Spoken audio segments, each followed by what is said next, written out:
A lâmpada mágica. Em Paris, em tempos que já lá se vão, vivia um famoso judeu chamado Rabino Yeriel. Ele era um homem admirável, profundo conhecedor da tradição mística de Israel.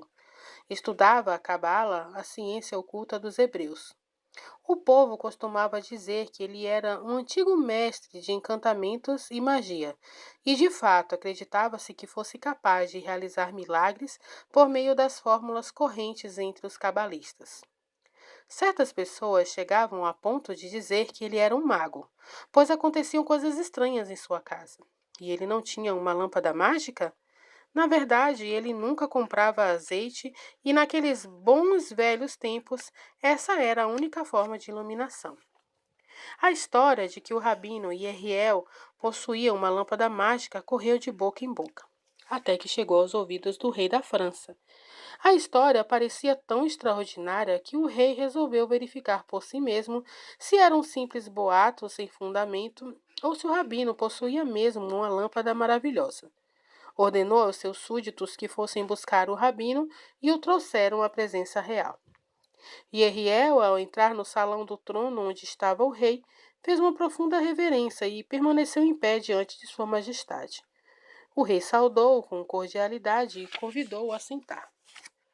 Chamei-o, disse o rei, porque ouvi estranhas histórias a seu respeito. Você é, sem dúvida, um homem extraordinariamente sábio, mas correm vozes de que você é um mago. Dizem que você possui uma lâmpada mágica que se acende sem óleo. Você é tão profundo conhecedor de magia a ponto de conseguir esse milagre? Fale-me abertamente, não tenha medo. Prometo protegê-lo em todas as circunstâncias. O rabino Eriel respondeu: Sua Majestade precisa perdoar-me se eu não parecer tão franco e sincero como deveria. Não posso revelar os segredos da cabala. Uma pessoa versada nos conhecimentos da cabala pode, certamente, fazer muito mais do que uma pessoa não familiarizada com os maravilhosos ensinamentos antigos. Agora, quanto à lâmpada mágica, não posso admitir que seja uma lâmpada mágica. O que eu possuo é uma lâmpada de um tipo que Vossa Majestade provavelmente nunca viu. Essa pequenina lâmpada de que falamos me fornece luz suficiente para aquilo que preciso. E é verdade, não uso óleo alguma nessa lâmpada. Então, bom rabino, fale-me mais sobre ela. Um desejo de Sua Majestade é uma ordem para mim. Agora, antes de explicar a natureza da minha lâmpada, creio ser meu dever assegurar a Vossa Majestade que a religião judaica é totalmente avessa à magia e à feitiçaria. O que nos é permitido fazer, isto é, recebemos ordens de fazê-lo. É estudar a natureza e dominá-la. O homem é o rei de todas as coisas que existem no universo. Se minha lâmpada pode iluminar sem óleo, é porque a natureza forneceu um substituto. As pessoas imaginam que tem uma lâmpada mágica porque não compram óleo. Ninguém para pensar e perguntar se existe um outro meio de se obter a luz. O objetivo da cabala é transmitir ao homem o dever de estudar a natureza e de lutar até descobrir os seus segredos. Fico-lhe muito grato, disse o rei, e gostaria de ver sua lâmpada um dia destes. O rabino foi dispensado e voltou para sua casa. O rei não ficou inteiramente satisfeito com a explicação de Eriel. Pelo contrário, as palavras do rabino tiveram o dom de aguçar-lhe a curiosidade, e uma noite decidiu visitá-lo de surpresa, a fim de ver que tipo de lâmpada ele realmente usava. Nesses velhos bons tempos em que nossa história transcorre, na França, não eram poucas as pessoas que não gostavam dos judeus. Hostilidade resultante de inveja e de ignorância. O povo judeu era um povo correto, cumpridor de suas obrigações, avesso a tavernas e a antros de jogatina, preferindo viver em paz entre os seus. Suas observâncias religiosas eram também totalmente diferentes das de seus vizinhos. A sinagoga não era uma igreja. O judeu não era cristão. Disso nasceu a discórdia e a suspeita.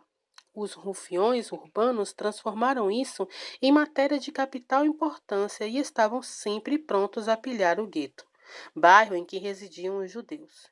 E mais, a notícia de que o rabino Yeriel fora chamado a palácio intensificou a excitação do populacho.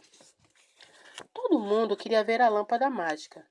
O pobre rabino não conhecia o significado da palavra tranquilidade.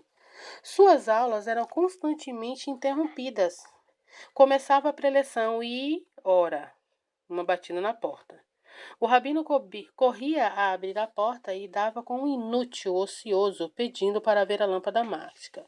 Ao que Riel respondia: eu não tenho nenhuma lâmpada mágica e não posso passar os dias satisfazendo curiosidades vãs. Na verdade, a lâmpada mágica se tornou em pouco tempo um motivo de preocupação para Riel. O que o senhor fará, rabino? Perguntavam os seus discípulos. Vou colocar um paradeiro a essa amolação, respondeu. E vocês verão que muito em breve terei paz novamente. O rabino descobriu, através da ciência cabalística, um meio de evitar que continuassem a aborrecê-lo. No chão de sua sala de trabalho havia um grande prego. Sempre que batia o martelo nesse prego, o chão na entrada de sua casa começava a ceder. Passou então a adotar o seguinte recurso: quando alguém chegava à porta para aborrecê-lo, martelava o prego. O curioso e impertinente começava a sentir o chão ceder sob seus pés. E pernas para que te quero? Esse estratagema mostrou-se muito eficaz e o rabino voltou a ter tranquilidade. Numa noite de inverno, com o solo branco de neve, ele estava sozinho em casa, quando o rei, determinado a pegá-lo de surpresa para conhecer o segredo de sua lâmpada mágica, chegou acompanhado de 2 criados. Bateu à porta, ao que o rabino não deu a mínima atenção. Continuou a ler o Zohar, o grande livro da Cabala. O rei voltou a insistir, batendo desta vez com muita força. Ah, reclamou Iriel, um dos meus velhos conhecidos, sabendo que dei folga aos meus alunos, achou que, já que eu não tinha nada a fazer, poderia mostrar-lhe a minha lâmpada mágica. Pegou o martelo e se pôs a martelar o prego, gritando: Deem fora, horda de desocupados! Embora afundasse com seus criados, o rei deu um jeito de bater novamente à porta, gritando por socorro. E Riel apenas ouviu a batida na porta, pois o vento que soprava forte levou para longe a voz do rei. Ao pegar o martelo para repetir a operação, o prego se soltou com um pulo e o rabino, literalmente chocado, pensou aterrorizado que semelhante coisa só poderia suceder se um rei ou um anjo estivesse à porta. Assim que o prego caiu, o chão da entrada da casa começou a subir, e Riel, apressando-se a abrir a porta da casa, deu de cara com o rei e seus criados. O rei não articulou nenhuma palavra, e Riel atirou-se ao chão, curvando-se até tocá-lo. Devido à neve, o rei ordenou-lhe que se levantasse, o que o rabino fez, dizendo: Rogo a vossa clemente majestade que me perdoe. Eu não sabia que era o Senhor que estava à minha porta. Eu imploro pelo vosso perdão. O rei sorriu e estendeu-lhe a mão. Ele estava surpreso, mais que surpreso, assustado, pois não tinha ideia do que o esperava. A estranha experiência pela qual passara já lhe bastava para uma noite e superava a curiosidade que a lâmpada mágica sempre lhe despertara. Bem, bondoso rabino, disse, quando conseguiu falar, que nome o senhor dá ao que eu e meus criados acabamos de passar? Mágica ou bruxaria? Descemos para dentro da terra, até a altura dos nossos quadris, e depois subimos de novo? Por favor, eu confesso que esses choques não me agradam e peço que não continue suas experiências às minhas custas. Prometo cumprir isso fielmente, respondeu o rabino com uma profunda reverência. Queira vossa majestade dar-me a honra de entrar em meu humilde lar. A lareira está acesa, vossa majestade e seus criados estão precisando de calor. Tenha a bondade de me acompanhar. Uma vez acomodados, Iriel ofereceu-lhes bolo e vinho, e mais uma vez insistiu em dizer o quanto lamentava o ocorrido. Não fale mais sobre isso, disse o rei. Tudo está perdoado e esquecido. Mas agora me explique como o chão descia e depois subiu sobre os meus pés. O rabino contou ao rei sobre o prego e por que havia apelado para esse expediente quando alguém batia à sua porta. Muito engenhoso, exclamou o rei, mas não creio que você vá me revelar o segredo de seu manejo. Muito bem, muito bem. Eu não enfrentei esta noite miserável para lhe perguntar do prego mágico.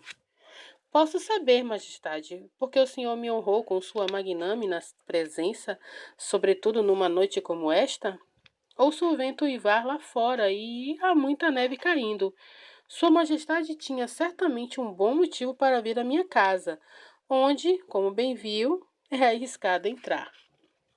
Bom, rabino, admiro-lhe a rápida percepção. Apraz-me ouvir suas palavras inteligentes. Vossa Majestade precisa compreender que esteve seriamente em perigo, pois se o prego não tivesse saltado, o senhor e seus criados acabariam soterrados. Este é o destino que cabe aos malvados rufiões que vêm aqui apenas para perturbar meus estudos sagrados. Bem, bom rabino, disse o rei com um sorriso, foi muita sorte a minha e a sua por eu não ter sido enterrado vivo. De todo jeito, estou-lhe muito grato para ter salvado a minha vida. Quanto ao propósito da minha visita tão tarde da noite, devo confessar-lhe meu interesse pela lâmpada mágica, sobre a qual perguntei quando veio ao meu palácio. Você afirmou possuir uma lâmpada que não necessita de óleo para acender. Negou, porém, que se tratasse de uma lâmpada mágica. Não somente ouvi muitos comentários sobre seus poderes mágicos, como hoje experimentei na pele a potência da sua magia. Vim ver sua lâmpada mágica, sim, e peço que atenda ao meu pedido, mostrando-me para mim. Com prazer, Vossa Majestade poderia, por gentileza, me acompanhar até a saleta onde ela está? No centro da pequena sala, aonde chegaram, sobre uma mesa, estava a pequena lâmpada maravilhosa. O rei examinou-a e concluiu: Maravilha! Aqui não há óleo. A lâmpada consistia de um almofariz de cristal, cheio de fósforo, onde haviam sido dissolvidas anos atrás umas poucas gotas de óleo de oliva. Como essa era a única fonte de iluminação naquela sala escura, ela emitia luz suficiente para iluminar os diferentes objetos da sala. Isso é realmente maravilhoso, exclamou o rei. Não fique tão espantado, disse Riel. Deus nos concedeu várias maneiras de obter luz sem combustão. O senhor nunca ouviu falar de plantas que emitem luz? Essas plantas existem. Vossa Majestade nunca ouviu falar da luz que emite a madeira em putrefação? Há até insetos, como o vagalume e certos besouros, que emitem luz. Peixes e outros seres marinhos, como as medusas, são luminosos. O mesmo pode-se dizer de um sem número de substâncias minerais, como o flúor e o cálcio. Sem falar nos raios, relâmpagos, coriscos. A verdadeira sabedoria é luz, e as leis de Deus são uma lâmpada no caminho da vida. O rei ficou encantado ao ouvir tanta sabedoria de um judeu. Nunca ouviram nada igual em sua vida. Nenhum dos seus conselheiros falara da natureza e seus segredos com tanta poesia. Fico-lhe muito grato por tudo o que me ensinou. Fui muito bem recompensado. De hoje em diante você passará a ser um dos meus conselheiros de estado e espero também um amigo pessoal. Ser-lhe-á reservada uma ala do meu palácio, onde poderá continuar seus estudos sem que ninguém o perturbe. Agora aceite este anel como penhor de minha alta estima. O rabino Yeriel passou a morar na corte. Era o favorito do rei, ao qual ensinou alguns segredos da alquimia. Tudo isso veio a suscitar a inveja dos outros cortesãos e conselheiros que, com certeza, comentaram com o rei. Não entendemos como Vossa Majestade pode tolerar um judeu na sua corte. O senhor não conhece a índole de um judeu? Ele é o oposto do cristão. O senhor ficará surpreso quando perceber que ele realmente o despreza e, claro, a todos nós também. Como vocês ousam dizer uma coisa dessas? Gritou o rei furioso. Se Vossa Majestade permitir, podemos provar o que dizemos. Como? Se Vossa Majestade passar a ele um copo de vinho do qual o senhor tiver provado apenas uma gota, ele ficará indignado. Recusar-se-á a esvaziar o copo ou mesmo a beber uma única gota que seja. Ele é desmesuradamente arrogante e enfatuado. Acaso uma tal conduta não significa um insulto direto a Vossa Majestade e ao rei da França? O rei não se deixou levar. No dia seguinte, quando o rabino veio visitá-lo, todos os conselheiros e cortesãos estavam presentes. Dê-me um copo de vinho, ordenou o rei, e também uma fruta, pois sinto-me fraco. O pajem trouxe o vinho e a fruta em uma bandeja de ouro. O rei comeu a fruta e tomou apenas um gole do vinho espumante. Depois, voltando-se para o rabino sentado junto ao trono, disse em voz alta para que todos ouvissem: Yeriel, meu amigo, este vinho é excelente. Apenas provei-o, mas já não me sinto fraco, pois a fruta me reanimou. Tome, beba este vinho enquanto enxago as minhas mãos. Desperdiçá-lo seria uma pena, e a quem o daria com maior prazer, senão a você, meu amigo e companheiro? Os cortesãos e conselheiros aguçaram os ouvidos para não perder uma única palavra do que Riel ia dizer. O judeu pegou o copo das mãos do rei e o depositou sobre uma mesinha ao seu lado. Depois se levantou e disse: Permita-me implorar o favor de Vossa Majestade. No momento, não estou disposto a tomar vinho, e por uma boa razão. Preciso manter minha cabeça fria, pois Vossa Majestade tem que discutir comigo questões urgentes de Estado.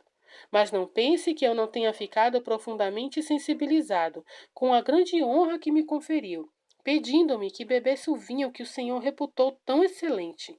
Prometo, no entanto, que antes de me retirar, tomarei mais ainda do que Vossa Majestade me oferece. Os alcoviteiros mal podiam acreditar no que ouviam. O quê? Pensaram. O judeu vai beber com os cristãos? Depois de o rei enxaguar os dedos na água de rosas de uma gamela de ouro, o rabino ergueu-se e, retirando a gamela das mãos do pajem, colocou ao lado do copo de vinho. Para que isso? Perguntou o rei surpreso. Se Vossa Majestade permitir, disse o rabino, levantando-se, vou beber desta água que acabou de ser usada pelo Senhor, meu amigo e meu rei.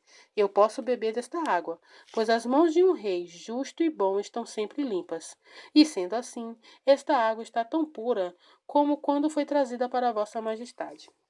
Minha religião permite que eu beba água, mas não vinho. O vinho é proibido porque ocorre frequentemente que o vinho usado por reis também seja usado pelos padres para fins religiosos. Após o que, para grande surpresa de todos, Iriel bebeu a água de rosas e voltou a sentar-se. O sábio rei viu tudo isso e compreendeu. Agora eu sei, gritou o rei, o quanto este bom judeu me ama. Eu me alegro ao pensar que ele ama seu Deus e sua religião de todo o coração. Sou muito afortunado por ter tão grande amigo. Quem me dera que todos os meus súditos fossem assim zelosos e fiéis. Chachelet Hakabalá.